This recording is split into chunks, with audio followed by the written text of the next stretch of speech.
a alguien a quien usted sabe, respeto, admiro. Me la encontré ayer en Palacio Nacional, yo buscando que nos diera la palabra el presidente Andrés Manuel López Obrador, como finalmente ocurrió, y ella como parte de este consejo que estará al pendiente para revisar estos esfuerzos de seguridad social para los periodistas de a pie, para los periodistas independientes. Me refiero a Nancy Flores, periodista de la revista Contralínea, a quien saludo con mucho gusto. Querida Nancy, ¿cómo estás? Muy buenas tardes. Hola Vicente, buenas tardes a tu audiencia y a todo tu equipo. Oye, mi querida Nancy, pues todo mi respeto, formas parte de este consejo, de este grupo supervisor de los millones y de los procesos, de los millones de pesos que está invirtiendo de publicidad oficial el gobierno del presidente Andrés Manuel López Obrador para beneficiar con seguridad social a quienes no la tienen en el gremio periodístico, la gente más vulnerable, y obviamente los procesos para que los colegas que así lo necesiten se registren. Me llamó mucho la atención algo que escribiste en Twitter y que yo comparto porque esa es la percepción que yo también he notado en muchos. ¿Cómo se nota el lavado de cerebro del neoliberalismo en quienes creen que la seguridad social para periodistas es un chayo, o sea, chayote? Ni siquiera alcanzan a entender el fenómeno de la corrupción en la prensa y cómo se convierte al derecho humano a la información en una vil mercancía. Y definitivamente los más vulnerables no son los corruptos y no son los chayoteros. Ya estoy generalizando, no sé si esté bien o esté mal, pero comparto contigo tu visión, mi querida Nancy. Pues es que Vicente no puede compararse el chayo, digamos, la corrupción de la prensa, de los grandes medios corporativos, de las plumas, de las firmas más importantes, ¿no? Que están al mejor postor y a los que les pagan millones por mentir, millones por pues tergiversar la realidad, por generar esta posverdad que es una supuesta verdad porque toma aspectos de la realidad, pero en realidad la tergiversa de tal forma que al final lo que presenta no es cierto. Entonces, no puede ser que estén comparando eso con el famoso chayote, como si fuera lo mismo esta seguridad social. La seguridad social que se va a empezar a impulsar con este programa que se presentó el día de ayer, pues tiene que ver con los 5 seguros que tiene el Instituto Mexicano del Seguro Social y efectivamente es para los reporteros o reporteras, periodistas, fotógrafos de diarios, de la prensa, que no tienen ni siquiera acceso a los servicios médicos, ¿no? Entonces es imposible comparar esto con un chayote, ¿no? Como si a cambio se estuviera pidiendo algo. Por supuesto que no, o sea, nosotros, yo que me toca estar en este consejo, en este comité, pues justamente no vamos a pedir nada, o sea, y somos parte del gremio y somos parte de la lucha gremial desde hace muchísimos años y sabemos que pues son miles de personas, ahí se hacía un cálculo de al menos 6,000, a mí me parece que son muchísimos más, pero bueno, este es el dato duro que existe y al menos se trata de 6,000 periodistas, 6,000 reporteros, redactores que no tienen acceso a la seguridad social y por supuesto que esto no es un chayo, o sea, como si esto fuera la gran corrupción, pues me parece que es absolutamente desproporcionada la crítica que le están haciendo a este programa y bueno, ya era de esperarse, o sea, prácticamente en su desesperación estos grupos de derecha pues están ya sacando esta analogía que no tiene ningún sentido y más bien refleja justamente este dramático lavado de cerebro que han sufrido muchísimas personas a lo largo del tiempo y que tiene que ver con con pensar que todos los derechos son mercancía y que por tanto si tienes dinero puedes acceder a ellos y si no lo tienes pues no. Es un camino largo, esto apenas es un pequeño paso, un paso que puede ser significativo para al menos 6,000 reporteros y a mí me parece que no debemos menospreciarlo como gremio, es importante. Querida Nancy, hoy que es central para la discusión de temas importantes, la figura de Francisco N., Francisco Javier o Francisco García Cabeza de Vaca, el gobernador panista de Tamaulipas. Creo que es relevante hablar de lo que has publicado en Contralínea sobre estas 7 empresas fachada del cártel de Sinaloa vinculadas al todavía gobernador panista de aquel estado. 7 empresas fachada que autoridades de México y Estados Unidos identifican como lavadoras de dinero del cártel de Sinaloa están vinculadas con el gobernador de Tamaulipas. Los expedientes financieros a los que Contralínea tuvo acceso revelan que esas compañías fantasma triangularon más de 60 millones de pesos a cuentas del gobernador. El destino de los fondos fue la adquisición de una de las 28 propiedades que posee el mandatario tamaulipeco, incluidos varios ranchos y que no concuerdan con sus ingresos legítimos, pues en 20 años suman cerca de 24 millones de pesos. A esto súmale a lo que ha publicado también el maestro Miguel Vadillo, a quien le mando un saludo, precisamente la cabeza de la revista Contralínea. Mi querida Nancy, pues sigue saliendo pus, su pura pus, el caso Francisco N. Así es, Vicente. Fíjate que tuvimos acceso a estos expedientes tanto en México como en Estados Unidos. Se le ha seguido la pista a el dinero que posee el gobernador Francisco Javier García Cabeza de Vaca, y pues se ha localizado este nexo, ya un vínculo probado a través de las cuentas bancarias del propio gobernador, actual gobernador de Tamaulipas, con el cártel de Sinaloa, que no es poca cosa.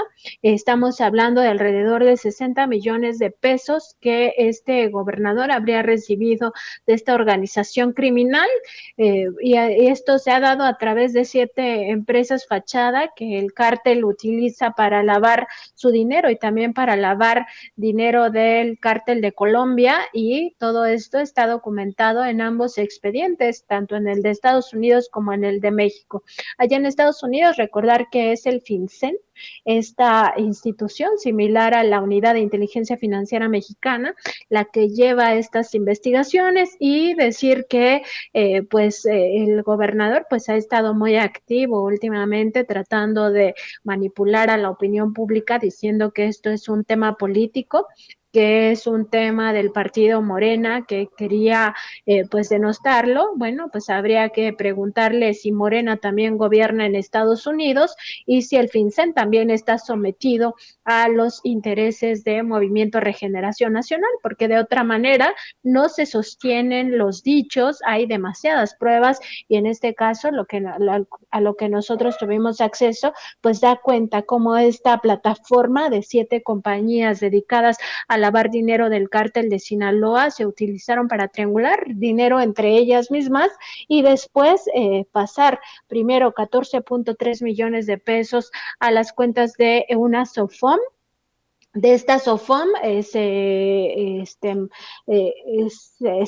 simula que Francisco Javier García Cabeza de Vaca solicita un crédito hipotecario y con este dinero, estos 14.3 millones de pesos, la operación se da en 2 días, el 17 y 18 de diciembre de 2013, adquiere una propiedad muy lujosa en Santa Fe, un departamento. Y ya en 2019 lo mismo, o sea, este mismo departamento ya le urgía a García Cabeza de Vaca pues deslindarse un poco del cártel de Sinaloa, se le ocurre venderlo y se lo vende nuevamente al cártel de Sinaloa, es decir, vuelve a recibir dinero, en este caso un poco más de 42 millones de pesos, y pues todo esto, estos más de 60 millones de pesos, queda la ruta perfectamente identificada en el sistema financiero mexicano y pues conecta directamente ya a el gobernador de Tamaulipas en operaciones sospechosas prácticamente documentadas de cómo se trasegó dinero del crimen organizado a sus cuentas bancarias. Querida Nancy, desde tu perspectiva, obviamente, ¿hacia dónde vamos con el caso de Cabeza de Vaca? Porque hoy precisamente platicaba con alguien muy temprano de esta situación, ¿no? Parecía que estaba en la olla, como le decimos en el barrio, que estaba hasta el cuello cuando se viene el proceso de desafuero, la investigación que presentó Santiago Nieto cuando era titular de la Unidad de Inteligencia Financiera, el tema que retoma la Fiscalía General de la República, después con su poder político es blindado en Tamaulipas y ahora, o sea, más información, a ver, no es que sea falta de información sobre presuntos delitos, incluso de Cabeza de Vaca y su círculo íntimo. Y luego, ¿hacia dónde ves que vaya esto? Pues mira, yo lo que observo a partir de este análisis de los expedientes a los que tuvo acceso Contralínea es que sí van a proceder contra él. De hecho, nosotros consultamos a la Fiscalía General de la República en el contexto de esta discusión que va a haber en la Suprema Corte de Justicia de la Nación sobre su desafuero, y ellos mantienen que pues las órdenes de aprehensión están firmes, fueron giradas por jueces, y en ese sentido, pues lo conducente es procesarlo judicialmente. Un poco se entiende este activismo que tiene el gobernador de estar alardeando que pues se trata de un asunto político, que él está ahí y que se va a quedar en su gobierno hasta el último día. Pues primero veremos qué resuelve la Corte, pero aun cuando la Corte resuelva que él continúa con su fuero, pues ya le faltan, creo, 3 meses para que termine su gobierno, su mandato, y ahí pues ya se te quita el fuero. O sea, no hay manera que el PAN siga pues manteniéndolo dentro de su cobertura de impunidad. Entonces, lo que veo es que está muy amarrado ya toda la información, porque además, fíjate, Vicente, que estas informaciones a las que tuvimos acceso revelan que el cártel de Sinaloa fondeó a 13 empresas, que son propiedad de prestanombres del gobernador de Tamaulipas, y esas 13 a su vez fueron 11 de ellas contratistas del gobierno de Tamaulipas. 2 de ellas están involucradas en fraudes que podrían representar un tema de peculado, y al mismo tiempo revuelven el dinero, es decir, revuelven dinero del narcotráfico y dinero del el gobierno estatal, recursos públicos, y aparte les devuelven dinero a estas empresas, 7 empresas dedicadas al lavado de dinero del cártel de Sinaloa. Entonces hay un tema muy probado de la ruta del dinero y sus nexos con el cártel de Sinaloa, y también se habla, por supuesto, de nexos con el cártel del Golfo. Pues no se pueden obviar, no es así como te lo inventaste, pues si está ahí la ruta del dinero, está muy establecida. En este mismo expediente también revisábamos que tres cuentas bancarias le fueron ubicadas a este gobernador, una de ellas en el banco Bancomer, es la que recibió dinero directamente del cártel de Sinaloa, y ahí está la ruta. O sea, es decir, en la UIF revisa lo que está documentado, no lo inventa, ¿no? Entonces, por más que quiera este personaje panista encubrirse en este manto de impunidad que le da el PAN todavía, pues lo que yo observo es que sí van a proceder en su contra, y que el PAN va a acabar, como siempre, deslindándose o haciéndose pato, ¿no? Porque también ya vemos lo que sucede con el caso de Felipe Calderón, que ahí lo siguen cobijando a esta familia criminal criminal que ha sido los Calderón Zavala, ¿no? Con también ya vínculos muy probados con el cártel de Sinaloa a través de quien fuera el secretario de Seguridad Pública en aquel momento, Genaro García Luna. Entonces, lo que creo es que lo van a procesar, el PAN se va a hacer pues el que no ve o quizás se deslinde, pero eso sí, no creo que se caiga el caso, hay demasiada evidencia de su enriquecimiento ilícito. Eh, si puedo abusar un poco de tu tiempo, una opinión de dos cosas. Híjole, Felipe Calderón hace unos minutos en Twitter, y seguramente es en respuesta a lo que dijo el presidente en la mañanera, de cómo es que me vinculan al narcotráfico. Y así como le tiró duro a los senadores de Estados Unidos, presenten pruebas. Así le ha pedido a periodistas y a políticos rivales que quieren vincularlo al narcotráfico y dice, yo no soy Calderón. Felipe Calderón escribe en Twitter, en mi gobierno se combatió frontalmente a la delincuencia para proteger a las familias mexicanas. La seguridad y el Estado de Derecho fueron prioridad. Nos esforzamos por recuperar cada pueblo y cada calle que estaban en manos del crimen. No, no somos iguales. Bendito sea Dios. Válgame, mi querida Nancy, lo que estamos leyendo y lo que estamos viendo. Pues es un cínico, Vicente, y con total certeza te puedo decir que eso es absolutamente falso. Lo he documentado en mi libro, La fuerza detrás de la guerra contra el narco, como había evidencias absolutas de que no se combatía el cártel de Sinaloa específicamente. Y con posterioridad, este libro lo publiqué antes de que terminara su gobierno, en 2012.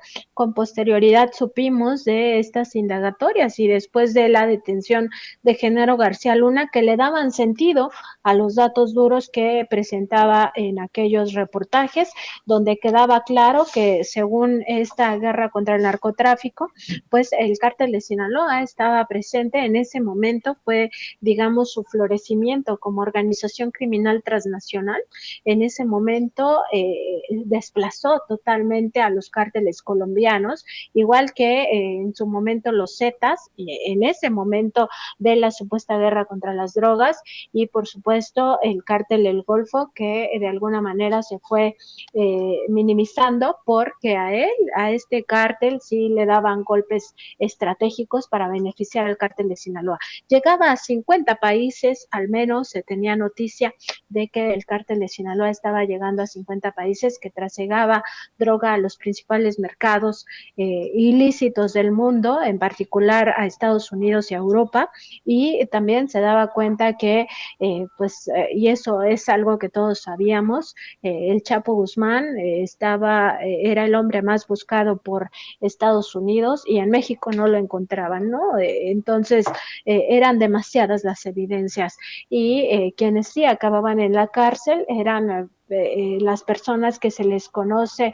como mulas, que llevan pequeñas cantidades de droga, y a estas se les decía que era con quienes se estaba combatiendo, y miles de personas en la cárcel. Pues claro, eran las mulas, esas no tenían ningún papel estratégico relevante. ¿Y qué ocurría con el cártel de Sinaloa? Todos sus ingresos enriquecían sus bolsillos a través de esquemas de lavado, como lo que estamos viendo con el gobernador de Tamaulipas. Estos esquemas de lavado eran súper exitosos porque no les quitaban ni un peso de esos recursos. Se comprobó más adelante que bancos, grandes instituciones como Citibanamex y también HSBC lavaban el dinero del cártel de Sinaloa y en México no se enteraban. Entonces, ¿de qué combate habla el señor Calderón? Pues de ninguno.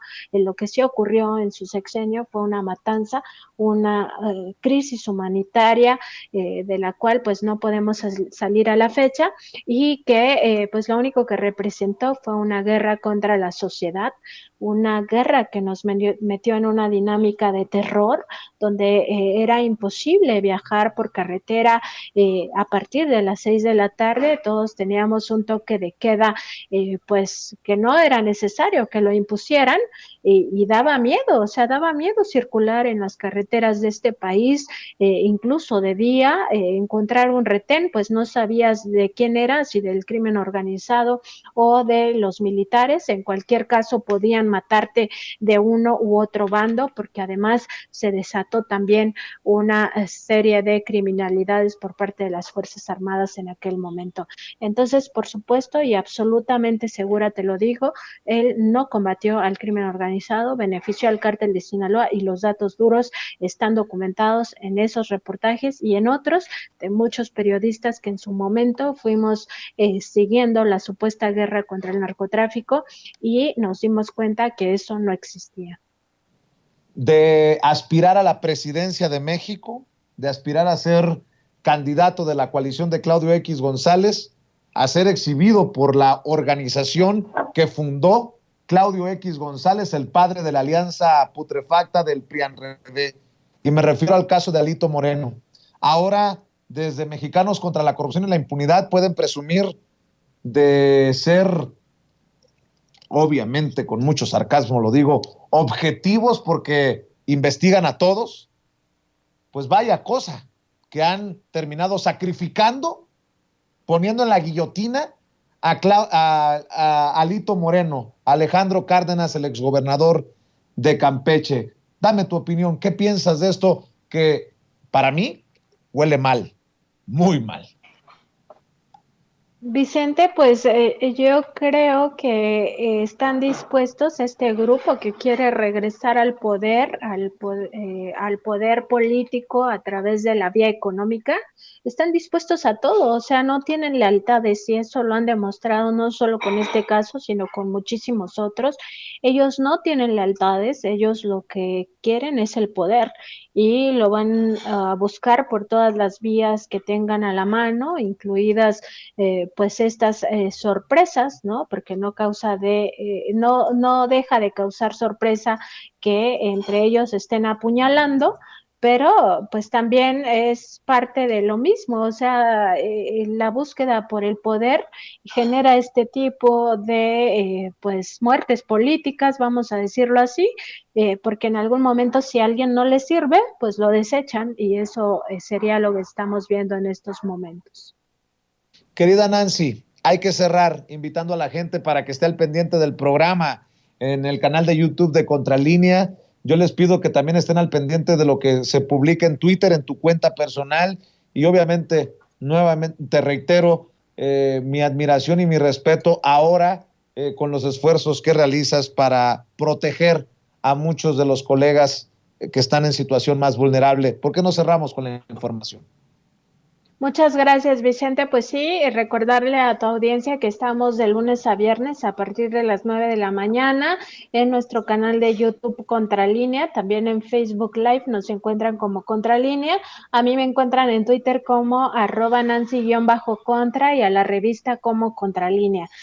Pues nada, Vicente, muchas gracias por tus palabras. Al final, pues es parte del trabajo que nos toca hacer también como gremio, ir pues trabajando por mejorar las condiciones de quienes están en una situación desfavorecida. En este caso me toca chambear de más porque todos estos miles de documentos pues también me va a tocar revisarlos a mí, a los 5 que integramos este consejo consultivo, pero lo hacemos con mucho gusto, y también pues con el objetivo de que poco a poco vayamos generando mejores condiciones para el gremio, y que pues esta noche oscura que nos ha tocado vivir con el neoliberalismo vaya quedando atrás como un mal sueño, y recuperemos los derechos como lo que son, como derechos humanos. No pensemos en ello como vil mercancía, tal como trataron de imponernos esta mentalidad en los gobiernos pasados. No se trata de dádivas, son derechos